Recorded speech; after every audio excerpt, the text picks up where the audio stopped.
And economist doctor Pentapati Pullarao గారు కూడా చేరారు. పెంటపాటి పుల్లారావు గారు, welcome to prime 9.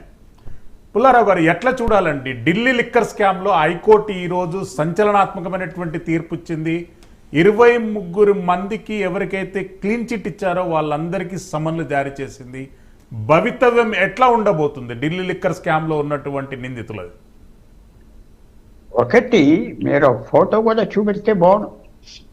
Supreme court car park అది ఎందుకు చూపెట్టలేదు? మొన్నంతా ఢిల్లీలో తిరిగింది వైరల్గా. సుప్రీంకోర్టు కార్ పార్క్, ఒక్కో కారు 3 కోట్లు 2 కోట్ల రూపాయల కారు. లాయర్స్ అంటే మాకేం కోపం, ఆ కార్ పార్క్ చూపెట్టారు.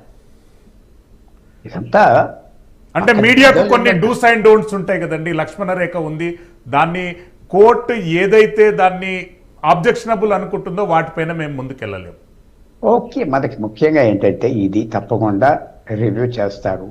ఆ జడ్జి ఇచ్చిన ఆర్డర్స్, మన లిక్కర్ కేసు గురించి మాట్లాడుతున్నాం కదా, లిక్కర్ కేసే కదా, అది ఎక్స్ట్రాగా మాట్లాడాడు, టూ మచ్గా వెళ్ళిపోయాడు. ఆ ఇచ్చిన ఆర్డర్స్ ఇచ్చి క్వైట్గా ఉంటే నేను అనుకుంటున్నా ఆ స్టైల్ ఆఫ్ ఆర్డర్ హైకోర్ట్స్కి అట్లకి నచ్చం.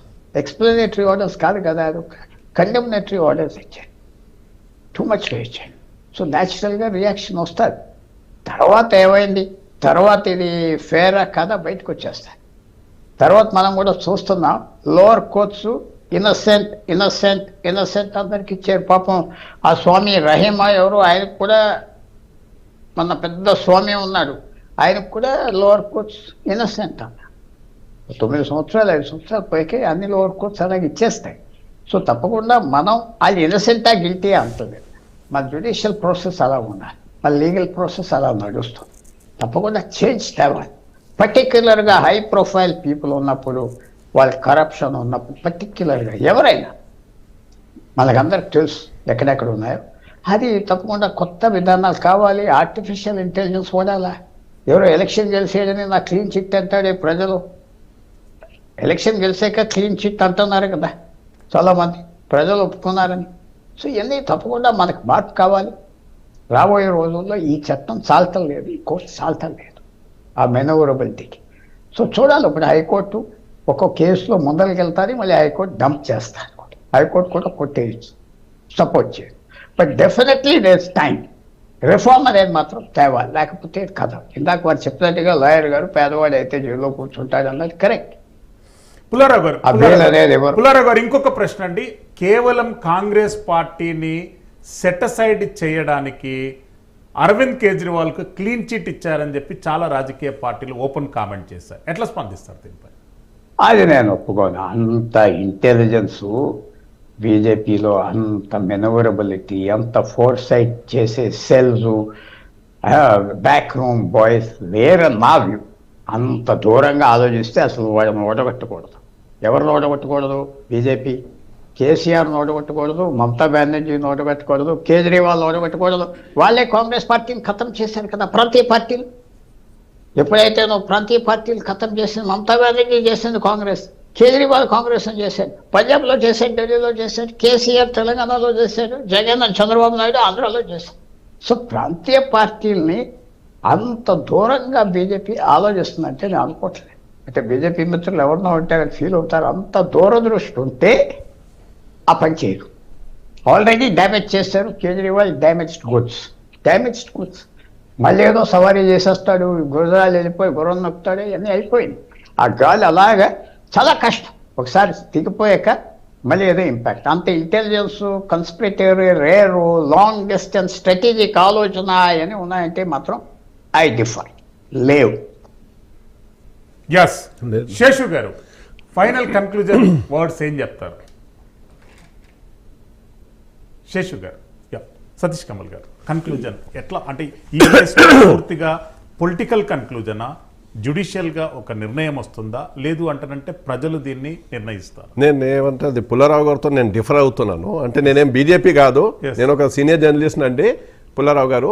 కాకపోతే ఏంటంటే కేసీఆర్ చేసిన చారిత్రక తప్పిదం ఏంటంటే Tandur Moinabad farm house case లోపల సంతోష్ జీని నిందితుడిగా చేర్చి ప్రైవేటు సంభాషణల లోపల సంతోష్ జీని నాగ్పూర్ హెడ్ క్వార్టర్ నుంచి తీసుకొని వస్తాను అని చెప్పి కామెంట్లు చేయడం ద్వారా బీజేపీ ఆర్ఎస్ఎస్ల ఆగ్రహానికి గురయ్యారు. వాళ్ళు జీవితకాలం పాటు కేసీఆర్ను క్షమించే అవకాశం ఏమాత్రం లేదు.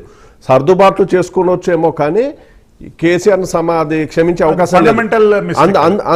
అందులో భాగంగా ఉన్నట్టుండి బీజేపీలో బండి సంజయ్ను మార్చడము, ఇమ్మీడియట్గా అది కాంగ్రెస్ అనేది ముందు వరుసలోకి వచ్చేసరికల్లా ఇక్కడ త్రిముఖ పోటీ లేకుండా తెలంగాణలో ఉన్నట్లయితే ఖచ్చితంగా కాంగ్రెస్ పార్టీ వస్తుంది అనేది విషయం. త్రిముఖ పోటీ ఉన్నట్లయితే కేసీఆర్ మళ్ళీ అధికారంలోకి వచ్చే అవకాశం ఉంది. కాబట్టి కేసీఆర్ను కంట్రోల్లో పెట్టాలంటే ఖచ్చితంగా ఒకసారి ఓడించాల్సిందే, ఆయనను రాజకీయంగా దెబ్బ కొట్టాల్సిందన్న ఒక బీజేపీ వ్యూహంలో భాగంగానే ఇది జరుగుతుంది. బీజేపీ అనేది ఆర్ఎస్ఎస్ అనేది ఒక 1000 ఏళ్ల యుద్ధం వాళ్ళకి సంబంధించి. అమిత్ షా ఆ మధ్యకాలంలో అది పార్లమెంట్ లోపల మాట్లాడుతున్నప్పుడు చెప్పారు, ఉంటే ఉంటాం, పోతే పోతాం, కానీ పోయేలోపు చేయాల్సింది ఖచ్చితంగా చేసే పోతామని. అంత మొండిగా ఈరోజు పాలకులు ఉన్నారు అంటే వాళ్ళు చేయాలనుకున్న ఎజెండా కోసం ఎంతకైనా తెగించే అవకాశం ఉంటుంది. కాబట్టి ఈ లిక్కర్ కేసు విషయం లోపల కూడా విచారణ ఏజెన్సీలను అన్నిటిని కూడా మొత్తము వాళ్ళ చెప్పు చేతుల్లో పెట్టుకోవడం ద్వారా, అలాగే జ్యుడిషియరీ కొన్ని కామెంట్లు చేసేటప్పుడు కొంత బాధ్యతగా ఉండాల్సిన అవసరం ఏదైనా ఉంటుంది. ఈరోజు ప్రజలకు సంబంధించి జరుగుతున్నటువంటి విషయాల లోపల చూసుకున్నట్లయితే గతంలో ఇచ్చినటువంటి కోర్టు తీర్పుల గురించి కానీ, తమకు అందుబాటులో ఉన్న వాటి గురించి కానీ అంత బ్లేటెంట్గా ఒక్కసారిగా క్లీన్ చిట్ ఇచ్చి పంపించేయడం అనే విషయం లోపల రకరకాలుగా ఉన్నా కూడా సరే, న్యాయస్థానాలు వాటి విషయం లోపల ఏం చేస్తాయి అనేది తర్వాత విషయం. కానీ కాకపోతే ఈరోజు పాలకులు ఉన్నటువంటి వాళ్ళు ఖచ్చితంగా బీజేపీ దేశ ప్రజలకు సమాధానం చెప్పాల్సిన అవసరం ఎంతైనా ఉంది. ఈరోజు సిబిఐని ఈడీని పంజరంలో చిలకల్లాగా ఉంచుతారా, లేదంటే వాటికి ఒక బాధ్యత ఇచ్చేసి జవాబుదారీతనంతో ముందుకు నడిపిస్తారా అనేది ఉండాలి. అదే సమయం లోపల కోర్టులు కూడా జవాబుదారీతనంతో ఒక నిర్ణీత కాల వ్యవధితో ఈ కేసుల్ని చూసుకోవడం అనేది జరిగితే తప్ప ఈ దేశం లోపల చట్టాల విషయం లోపల భయం అనేది ఏర్పడే అవకాశం లేదు. ముప్పాల సుబ్బారావు గారు, 16 మార్చున హైకోర్టులో ఏం జరగబోతుంది? పెంటపాటి పుల్లారావు గారు, టోటల్ గా ఈ కేసులో నుండి పొలిటికల్ వెండేటా అనే అంశాన్ని బయటకు తీసుకొస్తే జ్యుడిషియల్ యాక్టివిజం ఫ్రీగా పనిచేసే అవకాశం ఉంటుంది కదా, ఎట్లా చెప్తారు ఈ అంశం మీద? కన్క్లూజన్ పాయింట్ చెప్పండి. తప్పకుండా ఇది చాలా మనం చూడాలి, వెయిట్ చేయాలి ఎలాగొస్తుందో ఇది. ఆ రోజు మీరు చెప్పిన డేట్ని హైకోర్టు ఎలా రియాక్ట్ అవుతుంది, ఆర్గ్యుమెంట్స్కి ఎక్స్టెండ్ చేస్తుంది అనుకుంటాను. అంత వెంటనే నిర్ణయం ఇచ్చేది లేదు. 16 మార్చిని ఇంకో వాయిదా పెడతాది. కానీ మీరు అన్నట్టుగా జ్యుడిషియరీ రిఫార్మ్ చేసుకో, సింపుల్గా బెయిల్ ఇవ్వకపోవటం, కొన్ని పద్ధతులు రావాలి. క్విక్ ఫాస్ట్ ట్రాక్ చేయాలంటే అక్కడి నుంచి స్టార్ట్ చేయాలి. ఇది కూడా ఇలాగా హైకోర్టులో కొన్ని సంవత్సరాలు వెళ్తూ ఉంటుంది. సో అందువల్ల ఇది మనకేదో తొందరగా రేపు మాపు లేదు. మళ్ళీ ఇది పెద్ద హెడేక్, ఎవరికి ఆ నిందితులందరికీ ఇది పెద్ద హెడేక్. అందువల్ల ఇది ఐ డోంట్ వెల్కమ్ ఇట్. ఎందుకంటే సిబిఐ ఇందాక మన మిత్రులు కూడా అన్నారు, సిబిఐకి ఫ్రీ హ్యాండ్ ఇస్తే సింగిల్ పాయింట్ డైరెక్టివ్ అని ఎందుకు పెట్టారు? సిబిఐ డైరెక్టర్ పెట్టాడు, లేకపోతే వాళ్ళు ఇష్టం వచ్చినట్టుగా వెళ్ళి ఎవరి మీద అయినా కేసు బుక్ చేసేస్తాడు సిబిఐ ఇన్స్పెక్టర్. సెక్రటరీ మీద వెళ్ళిపోతాడు, మినిస్టర్ ఇంటికి వెళ్తాడు, కేసు అంటాడు. సో కంట్రోల్లో కూడా ఉండాలి, ఏజెన్సీస్ కంట్రోల్లో ఉండాలి, బట్ పాజిటివ్ కంట్రోల్లో ఉండాలి, ట్రాన్స్పరెన్సీ ఉండాలి. ఆఫీసర్స్ 2 సంవత్సరాలు 3 సంవత్సరాలు ట్రాన్స్ఫర్ అయిపోతూ ఉంటాయి, కేసెస్ ఇలా పోతూ ఉంటాయి.